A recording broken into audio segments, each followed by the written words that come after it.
Today I will be mentioning 7 tips for dealing with a difficult manager at work. Tip 1, assess the situation. And by assessing the situation, I mean think about the situation actually. Just take a step back, forget emotions, think about it rationally. There is something I saw in one book where the person said, if you want to make a decision about something, you ask these 4 questions. Number 1, what is the best thing that would happen if I do this thing? Number 2, what is the best thing that will happen if I do not do this thing? Number 3, what is the worst thing that would happen if I do this thing? And number 4, what is the worst thing that would happen if I do not do this thing? Now, I read a book some years ago. I can't even remember who the author was, but it's something that has guided me thus far. So if you are facing a difficult manager and there's a situation at work, the first thing you should do is to assess the situation, because there are some things that are not even worth our time. In that instant, it may look like it would matter, but it truly does not matter. So that's the first advice I will give you. Don't major on the minor. When I was younger, I was told this story of a young boy that was always crying, wolf, wolf, wolf. He was just joking about it, but the day a wolf came, everyone just thought he was joking. And that's something that guides me. In your place of work, if something happens that is minor regarding maybe your manager or even a difficult colleague, if it does not really matter in the grand scheme of things, if it does not affect your core, then don't major on that minor thing. Let it go. And by letting it go, I don't mean tolerating disrespect. I don't mean when someone is being racist to you. No, that's not what I mean. No, those things are not minor at all. I mean all these small issues. Maybe your manager does something silly, but it's just quite minor. Maybe you put off the light, someone put on the light. All these minor things. Please. So if the challenge is something minor, just don't major on that, so that the day you actually have a voice over things, they know that it is truly important. So that's the first tip I will give anyone. Now the second tip is, obviously, if we have reached the second tip, we've assumed that the issue that you're experiencing is a major issue. Maintain professionalism, especially if you are a black person watching me. There is this stereotype called the angry black woman. I hate that stereotype because I feel it's a stereotype people use when they've done something they should not do to you and they expect you to be quiet, but instead you give it to them bass goose. Then they now call you the angry black woman. But everyone forgets that the angry black woman is angry because someone has done something they should not have done. Now, regardless of all that, when you face any issue with a colleague or even your manager, be professional. Like in everything you do, be professional. You know when someone is intentionally baiting you for you to lose your cool, for you to react in a negative way, and even if the person may be the one at fault, they want you to be reactive so that when everyone now comes, you will now look like the mad person, you will now look like the troublemaker. Try your best not to fall into that ploy. Thankfully, my current job is amazing, but I have been in situations in previous jobs where that happened. And after the episode, I learned that, being reactive would not benefit you. Even when you want to react, be professional. There is this situation that happened in my previous job, and this person, this manager, was intentionally baiting me. She did something horrible and was expecting me to have this mad reaction. I knew she was baiting me, but guess what I did? With a smile on my face, I talked to her. Like I was, when you are slicing somebody, but you are still smiling. You are not losing your cool. You are calm. Like, I was smiling. You know when someone is smiling and professionally telling you that your head is not correct? That's what was happening. I was smiling. I was calm, but I was passing my message. I think one person I learned it from is even Chimamanda Ngozi Adichie. When she wants to make a presentation, most times, even if she wants to slice somebody, like she wants to say something that will hit the person, you don't see her screaming.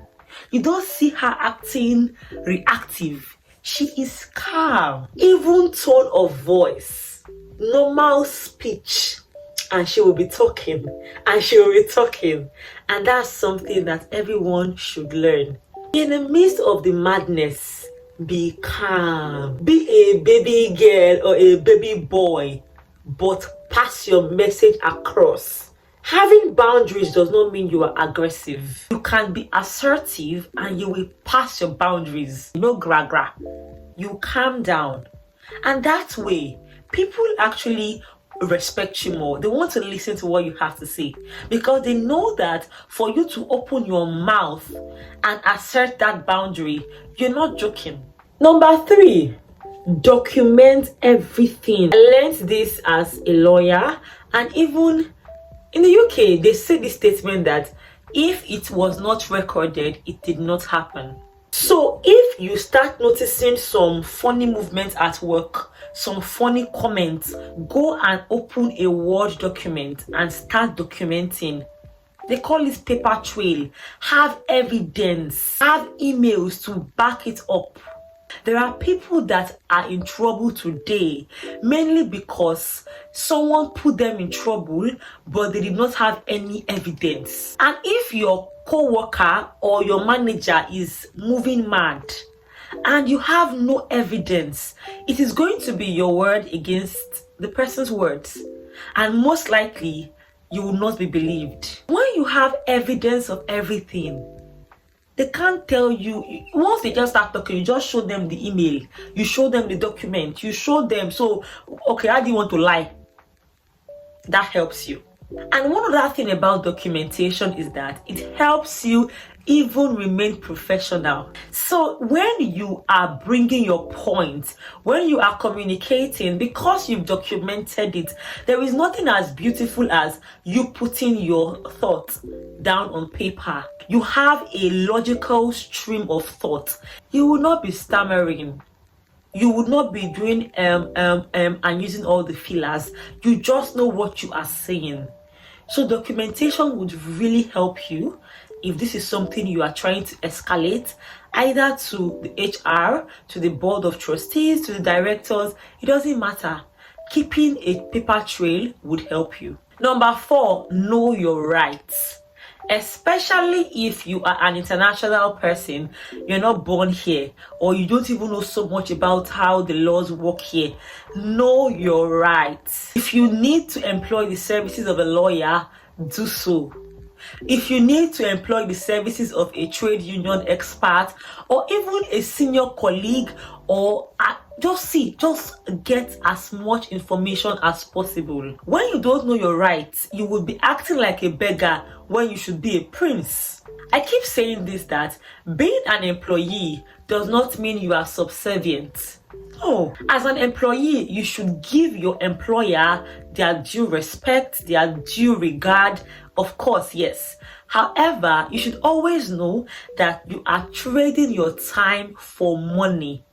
So it is a symbiotic relationship. It is not a parasitic relationship. So don't act like anybody is doing you a favor. Know your rights. Number 5, explore internal resources. So most times when there is an issue in an organization, maybe an issue with your manager, there are internal resources to actually use. In short, in most companies, the policy would be that you should first communicate with the person you have an issue with and see how you can resolve it as much as possible.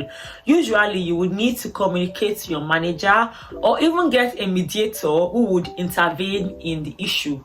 So before you start escalating, first check if this is something that can be resolved internally.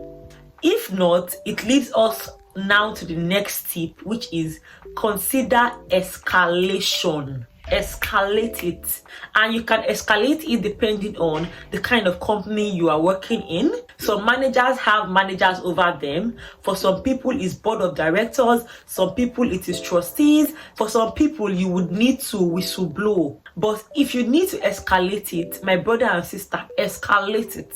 Before I go on to the last tip, I want to mention that if for any reason you are experiencing any challenge, either at work or regarding your job interview or any other thing like that, I have a session called Ask Me Anything. It is very affordable. Once you book that session, it's 30 minutes. You ask me anything and you have my time for that period. So in case you maybe are experiencing an issue and you want a second eye, because the thing is, I'm not emotional about your matter. Like, you are emotional about it because it concerns you. It doesn't concern me. I can give you an independent and logical opinion on your issue. So I'm going to put the link of all my services in the description box so you can book the Ask Me Anything session if you think this would benefit you. Now to the last tip. So let's say you've escalated it. Ensure that you focus on self-care. I know you may not have thought about this, but I'll tell you. I've had personal experiences of dealing with difficult people at work, and I will tell you that it has a way of taking a toll on your mental health. It is difficult to deal with difficult people, and it's worse off when the person is now your manager. Oh my God. Your head, it will look like you are going mental. It is a lot. And this is how people just become depressed, become anxious, start having panic attacks. You start being sick. There is a correlation between your mental health and your physical health. So if you are going through any difficulty at work, that is the time you need to prioritize your self-care. Take care of yourself. Do what makes you happy. When you come back from the chaotic environment, or sometimes it may not even be that you are experiencing a particular person being difficult. It could just be that work is stressing you. Prioritize your self-care. Whatever makes you happy, when you come back home, do it. If it's going to the gym that makes you happy, keeps you active, my dear, do it. If it is reading a book, if it is taking a stroll, just do it. And for some of you, you need therapy. And seeking therapy does not mean you are going mad. I feel like we all need therapy, depending on different points we are in. So whatever you need to protect yourself, do it. And that's it, besties. Let me add one other tip. I didn't even include it. Some jobs are not worth your stress. They are not worth your time. They are not worth the headache. It go choke you. And if you have such a job, it may help you to just wash your hands off. And I know that it's very painful to lose a job or to let go of a job. It's painful. But there are some times you have to make that decision for the sake of your mental health. Although financial gurus would advise that before you make a decision, ensure that you have about maybe 3 to 6 months of your savings. You could consider taking that advice, but in all you do, like in all of these tips, prioritize yourself, prioritize your mental health, because you need to be alive to even do any job. So that's it, besties, about how to deal with a difficult manager at work. If you have any comments, maybe there is something I've mentioned that really resonated with you, let me know in the comment section. I'll be dropping a playlist of similar content such as this for you to enjoy. So until next time, stay blessed, remain happy, and bye.